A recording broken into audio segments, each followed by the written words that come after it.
Jolony e weche mag teko maler kata clean energy dwaro mondo ket mine e opara manyime ng'wech mar neno ni piny Kenya obedo mana kod oganda matiyo kod teko maler maong'ere kaka clean kata green energy mana achiel kuom lek madongo 17 ma piny ngima rango kaka mago manyalo kelo lokruok kata dongruok makare. Jafwambo marwa Jojo mamiyowa ler mar wachno. Maro matamalo 82 mag oganda e kaunti ma Migori pod tiyo kod yien e tedo kod kod lipot mar kweno mar oganda mar 2019. Yien achiel kuom tekogo ma nonro wacho ni ok ler kendo kelo midhiero mopogore opogore ma oting'o muya medeno kaka carbon, muya makelo tuoche kod lokruok mar kor lwasi. Neno ni oganda tiyo kod teko maler, teko ma bende koro inyalo nuo tiyo godo ma idendo kaka renewable energy, en lek mar piny Kenya kod pinje duto e piny mangima. Wacho ni watemo kaka Kenya, kaka Migori, to pod ok wachopo kama onego bed ni wachope.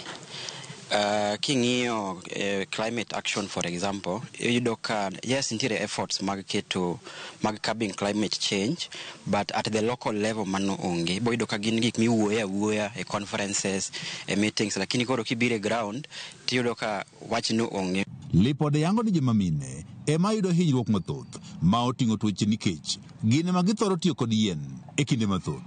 Chieng' moro gotieno napo ka wiya nobara ma collapse. Ne oketa into series mag thieth to gi testing nikech ne ging'iyo background kama hypertension ni ne nyalo aye at that age. To nowach ni nikech I have a lot of carbon in the body. Muya mawuok kuom yien ma idendo kaka carbon en achiel kuom muyago ma bende tudo kod lokruok mar kor lwasi. Joma mine nitiere kod ting' maduong' e ng'wech mar neno ni oganda tiyo kod teko maler ma bende dendo kaka green energy. Penjo maduong' en to bende joma mine osenywandi makare e ng'wech mar tiyo kod teko maler, to inga mane mamiyo joma mine pod ok nyal tiyo kod teko maler. Kinde mang'eny giseng'e ni yien kata makaa mitedogo, lakini ok ging'eyo ni nitiere better alternatives ma ginyalo tiyogo ma is clean ma kendo konyo ngima margi. Awareness pod onge maber nikech yudo ka ng'enygi ok yud trainings, yudo ka ng'enygi ok yud nafas mondo gidhi kata conferences matimore mag climate change kata green energy.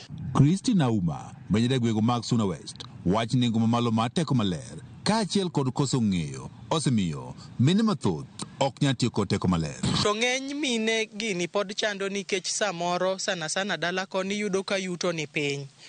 To iyudo ka briquettes gi, pallets gi nyakang' ne nyiewgi mondo okonyi e yo mowinjore. Koro yuto mani piny ni to ging'iyo. E okang' mane joma mine koro tiyo kod teko maler e kaunti ma Migori, riwruokno mong'ere kaka Women in Cold Chain and Renewable Energy dhi nyime kod jolo joma mine e tiyo kod teko maler e kaunti ma Migori.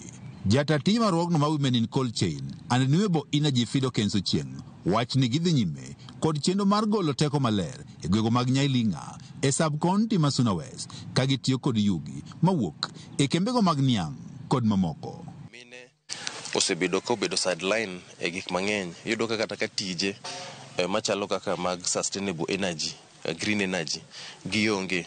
Kidhi kata department mar energy ibo yudo ka mine mantie kacha tin. Ochieng' wacho ni e bwo chendoni bende gidhi miyo joma mine maromo 50,000 jiko ma itedo godo mondo koro konyi duoko piny kwan mine ma pod tiyo kod yien e yorego mag tedo.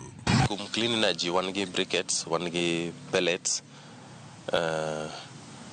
wan gi kendo jiko miluongo ni Mimi Moto modwa install na mine 50,000 e Migori County. Chiendo ni mane koro oganda tiyo kod teko maler ok get mana joma mine kende kaunti ma Migori, to bende koro geto sikunde mopogore opogore e kaunti ma Migori ma nyaka sani pod tiyo kod yien e yorego mag tedo.